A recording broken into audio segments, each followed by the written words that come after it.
Quando uma pessoa pensa em se mudar para a Europa, uma das primeiras perguntas que ela pode se fazer é: será que eu tenho direito a uma cidadania europeia?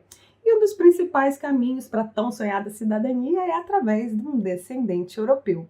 É por isso que hoje eu estou trazendo aqui duas convidadas, a Carol e a Thalita, que fazem parte da equipe da Cidadania For You. E a gente vai conversar então sobre esse tema, elas vão ajudar a gente a descobrir como fazer uma pesquisa para chegar até os nossos antepassados europeus. Então, sejam muito bem-vindas, Thalita e Carol. Olha, eu vou começar pela pergunta aqui para Carol Viana, viu? A Carol é genealogista, né? Isso, trabalha com antepassados nossos, com essa pesquisa toda. E eu queria muito entender se eu não tenho certeza que eu tenho aí um ancestral, né, de nacionalidade europeia, por onde eu deveria começar essa pesquisa? Bom, então, a gente sempre inicia a pesquisa ali pela documentação dos nossos pais, né? Para a gente entender qual é a melhor linha para a gente seguir. Então, quando a gente tem ali a nossa documentação e a documentação dos nossos pais, e a gente não sabe se eu tenho um ascendente ali pela linha paterna ou pela linha materna, o ideal é ramificar pelas duas, né? Então, eu sempre brinco que a gente vive, né, respira, assim, quem trabalha com pesquisa, a base de informação.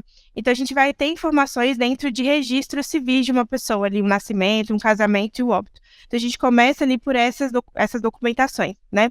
Então, ali, se você tem a sua certidão, a certidão dos seus pais, vai ter informação ali de onde vieram os seus avós, né? E a gente vai subindo ali por escadinha a cada geração. Então, a gente sempre começa pela documentação, por um registro civil ali que a gente tem dos nossos próprios familiares. E a gente vai subindo e investigando até encontrar ali algum ascendente. Entendi. Então, na dúvida, vai para os dois lados, pai e mãe, pega a certidão e aí vai indo. Aqui, site de árvore genealógica, né? Tem uns sites bem famosos aí sobre isso. Você acha uma boa a gente ir montando uma árvorezinha por lá? Então, é excelente, na verdade. O Family Search, que é o mais famoso para vocês montarem ali uma árvore genealógica, é a plataforma que eu sempre aconselho. Porque o Family Search, ele tem ali um link com outros acervos digitais muito famosos, né? Então, ele tem ali um link com o Antenati e o MyHeritage, que são plataformas ali de você encontrar mais italianos, Tombo ali também português. Então, quando você vai montando sua árvore, vai colocando o nome das pessoas da sua família, ele automaticamente vai linkando ali com outras plataformas. Então, ele vai, olha, ou outras árvores genealógicas de outras pessoas da sua família que você às vezes nem conhece. Então, ele vai linkando ali, olha, eu acredito que essa pessoa aqui tenha nessa árvore aqui. Verifica se algum desses que estão listados aqui faz parte, faz sentido ser da sua família.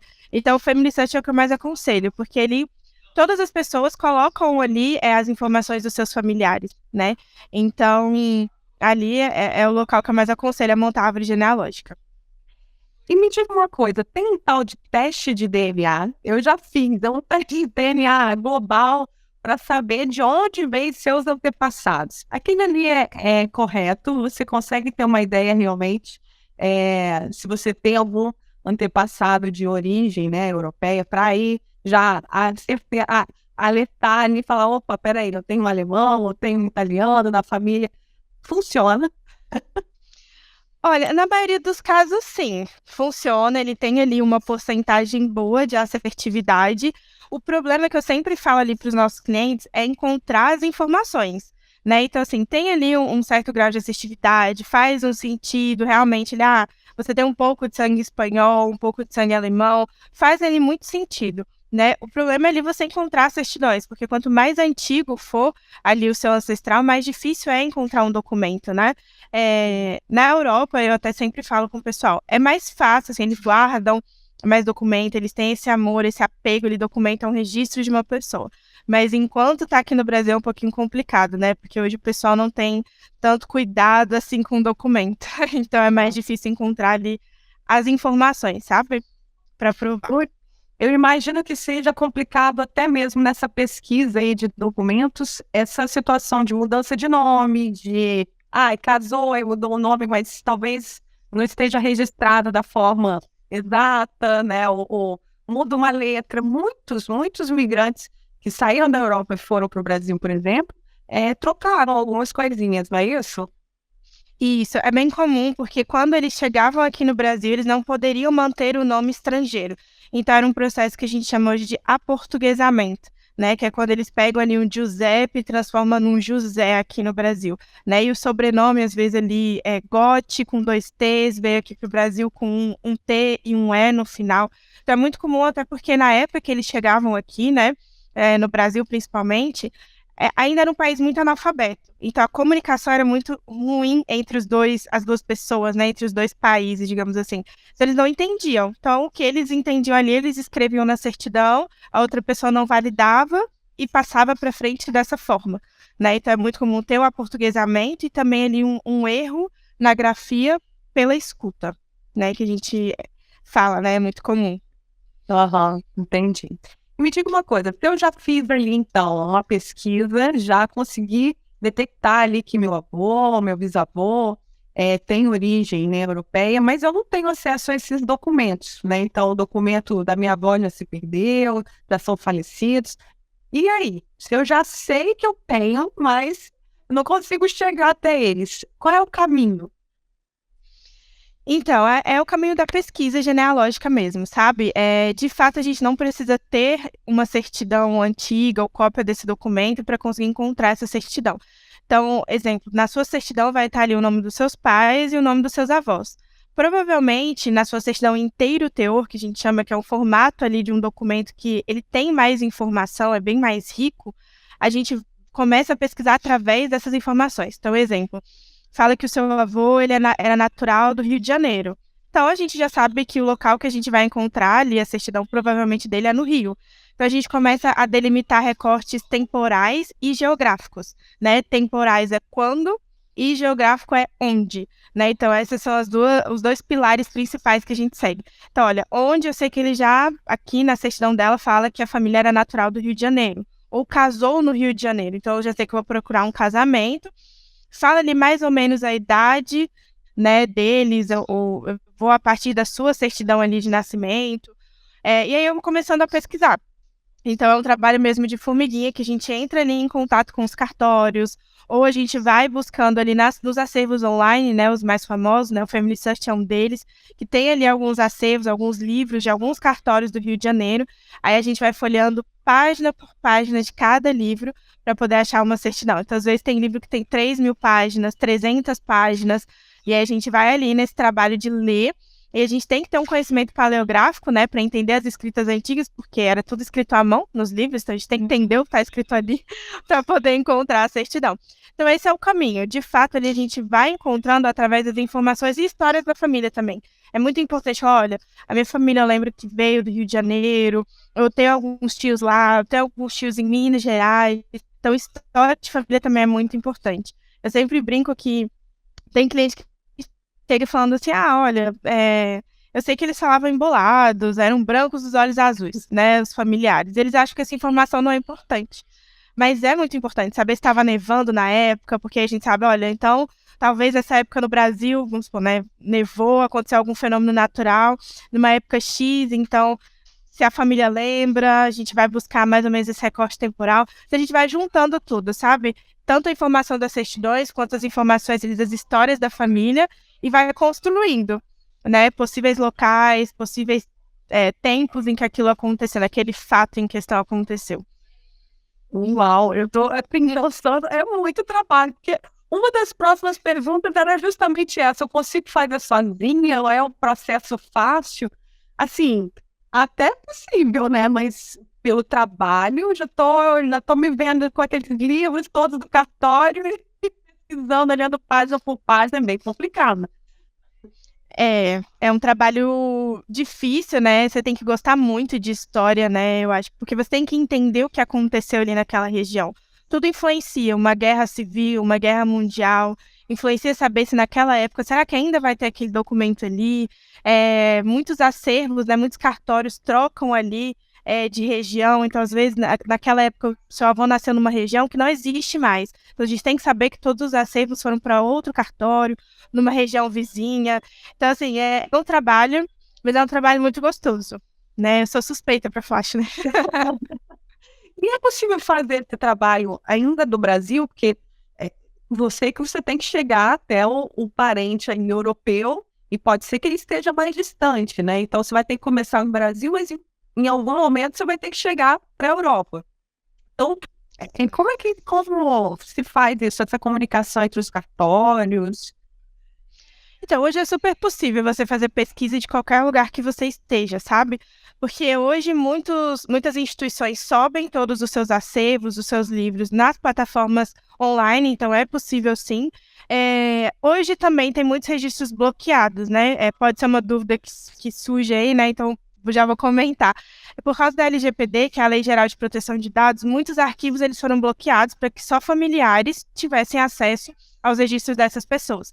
Então, hoje existe um centro chamado Centro da História da Família, que ele tem ali como se fosse um convênio com o Family Search, né? Esse Centro da História da Família é de responsabilidade da Igreja Mórmon. Então, também, se a gente quiser pesquisar esses arquivos bloqueados, a gente pode ir presencialmente até uma dessas igrejas, até algum desses centros. E eles têm vários locais espalhados no Brasil. Então, onde eu moro aqui em Brasília, tem 2 CHFs, que a gente chama. Em Portugal tem, na Itália tem. Então, dá para você fazer ali do local onde você mora, se tiver ali algum desses centros históricos perto ali da sua casa. E também a gente se comunica com as instituições italianas, portuguesas, sempre por e-mail.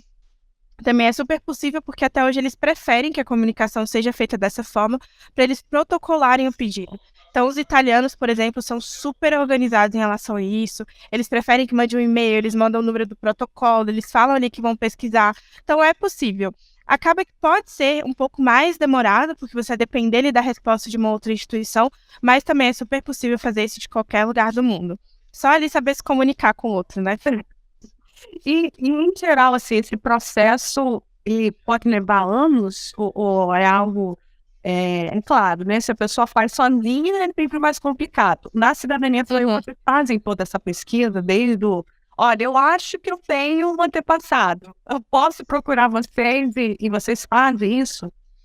Pode procurar e deve também. A gente tem 2 serviços hoje aqui dentro do time de genealogia. Então, tem investigação genealógica, que é quando você já chega falando, olha, eu acho que eu tenho, mas eu não sei se é pela linha do meu pai, ou pela linha da minha mãe, ou às vezes sabe, olha, pela linha do meu pai, mas eu não sei nada. E a gente vai investigando ali toda a sua árvore genealógica, ou às vezes você quer só um documento específico. Eu quero o nascimento do meu italiano, porque eu já sei que eu tenho, né, meu bisavô, na certidão do meu avô já fala ali que ele é italiano, então ali a gente vai para uma pesquisa genealógica que é mais focada ali numa certidão, né, específica. Em relação ao tempo em que leva esse tipo de processo, vai depender da quantidade de informações que a gente tem. Quanto mais informação, mais fluido se torna um processo. Então, assim, se você sabe, olha, ele é da Itália, é um pouco mais difícil a pesquisa, porque a Itália, só de Comune, tem mais de 25 mil que são os nossos cartórios brasileiros. Então, tem muita instituição, né? Paróquia, então, tem muito mais que isso. Então, quanto menos informação, mais difícil a pesquisa se torna, porque você vai ter que fazer um trabalho ali muito de formiguinha, de descobrir, assim, pista, de tirar ali alguma surpresa ali de um bolso, e falar assim, é isso, tive esse insight, vamos pesquisar dessa forma, porque eu já vi um caso assim acontecendo. Então, acaba que é mais difícil, sabe? Então, o tempo vai depender da quantidade de informações que se tem, e também dos próprios acervos, né? Que foi o que eu comentei com vocês aqui. No Brasil, a gente ainda não tem muito essa cultura, sabe? De um documento para você ser uma coisa muito importante, muito boa. Então, a gente já entrou em alguns cartórios aqui no Brasil que a documentação estava picotada. Picotada em pedaços. E aí tem que ter todo um trabalho de reconstrução. Hoje na Bahia tem muitos estudantes que fazem esse tipo de trabalho em faculdades de reconstruir documento.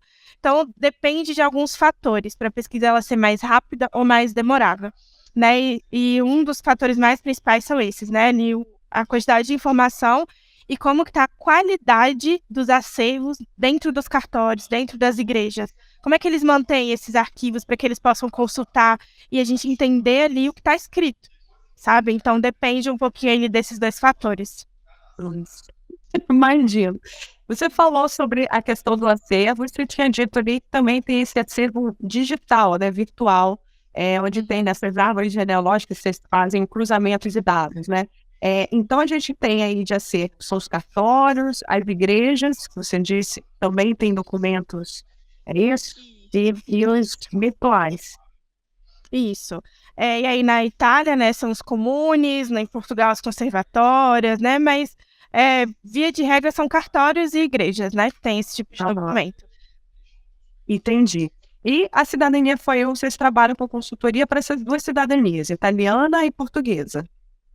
Isso, exatamente. Quais são as diferenças aí entre essas, né? O que tem de particularidade na busca dessa pesquisa aí dos antecedentes, os antepassados nossos, né? Entendi. Então, é a forma como cada país lida com a documentação, como eles guardam ali o documento, né? Portugal e Itália, eles são bem parecidos porque eles são muito organizados. Então, Portugal, a partir de um determinado ano, que eu não me recordo qual é, toda a documentação deles é digitalizada. Então, ali a gente vai no acervo deles principal, que é a Torre do Tombo, e a gente consegue ali ter acesso à documentação. Itália também. Então, muitos acervos deles já estão digitalizados. Então, ali que eles conseguem encontrar um documento de forma mais rápida, né? Então, assim, a diferença na busca em si é onde eles guardam esse documento, né? Não tem ali muita diferença. Assim como é para o Brasil também, a forma como eles guardam, como eles são organizados. Então, hoje já digitaliza tudo. Tem o livro pronto, digitaliza, sobe ali no acervo. E aí as plataformas, né? Então, hoje em Portugal, a principal plataforma ali é a Torre do Tombo. Na Itália, as principais plataformas ali são Antenati e MyHeritage, onde tem ali a maioria dos registros. Family Search tem de todos, né? Do mundo todo. Não tem 100 casos. É gente do mundo inteiro que está ali colocando a sua árvore genealógica e em um determinado momento, se você escrever um nome e a pessoa está na Alemanha, escreveu esse nome e cruza os dados. Exatamente. Consegue já montar, chegar a pessoas que você não faz ideia. Exatamente. Entendi. Bom, agora eu vou conversar um pouquinho com a Thalita ali, perguntar para a Thalita sobre a cidadania for you. Queria que você explicasse um pouquinho para a gente, Thalita, como é que funciona o trabalho de vocês. Eu vou deixar a descrição aqui do vídeo, vou deixar o link onde o pessoal consegue acessar a plataforma. Mas queria que você falasse um pouquinho para a gente. Show de bola. Primeiramente, muito obrigada aí pela oportunidade. Hoje nós somos especialistas em lidar com qualquer questão, tanto envolvendo os consulados italianos e portugueses. Nós executamos todo o processo do início ao fim, então tudo dentro de casa. A gente trabalha aqui com sonhos, né, e cada processo é um sonho aqui pra gente, então a gente entende que nada pode fugir dos nossos olhos, né? Então hoje o nosso diferencial, o nosso grande diferencial, né, ter um app próprio dentro de casa, desenvolvido, para que os nossos clientes consigam acompanhar em tempo real cada etapa do processo, desse sonho grande. A gente sabe que gera uma ansiedade, uma expectativa em cima de tudo isso. Então a gente é muito cauteloso, né, em cada etapa desse processo, garantindo a excelência na nossa entrega. E um ponto muito curioso é que hoje a gente trabalha com grandes famílias também, então quanto mais requerentes, mais em conta fica todo o processo, né? Eu sei que pode ser uma dúvida aí, né? Qual que é o valor, qual que é o investimento, né? E vai muito também, né, do quanto você, telespectador que está nos assistindo, está disposto, né, a investir no teu sonho grande aí de ter, enfim, um passaporte europeu, né? Seja para rodar o mundo, seja para ter melhores condições de trabalho, seja para dar um estudo melhor para os filhos, enfim. Então a gente trabalha minuciosamente em cada detalhe. Certo. Então, como eu falei, estou deixando o link da Cidadania for you aqui embaixo para todos vocês. Pode olhar ali, fazer o orçamento. E eu queria entender se nesse orçamento, então, mesmo quem ainda não tem ali a sua certidão do avô, por exemplo, que é europeu, vocês fazem, como a Carol falou ali, né? Fazem essa pesquisa, vai desde a pesquisa até a finalização de eu ter meu passaporte na mão. É isso? Exatamente. Tanto é que nós somos o Group for You, né? Então, dentro do Group for You, a gente tem uma empresa de genealogia dentro de casa, justamente para que antes execute toda a busca, faça toda a pesquisa e depois a contratação do serviço. Então, a gente trabalha aqui em casa por etapas. E um outro ponto muito curioso também, que nunca aconteceu, né? Mas a gente tem a selo de garantia aí, caso a gente não encontre a documentação, mas nunca aconteceu. A gente sempre acaba encontrando tudo com muita excelência. Olha, que maravilha. Thalita, Carol, muito obrigada por esse tempo, por compartilhar esse tanto de experiência que com certeza vai ajudar muita gente. Fiquem sempre à vontade para voltar aqui no Posso Te Mostrar, quando quiser, tá? Surgiu um assunto aí que é interessante falar para os nossos seguidores, pode chamar, pode vir aqui, viu? Muito obrigada. Perfeito, obrigada a você pela oportunidade. Obrigada, Ana, eu que agradeço. Eu sou a Ana Carolina Braga e esse é o canal Posso Te Mostrar. A gente se vê na próxima. Tchau.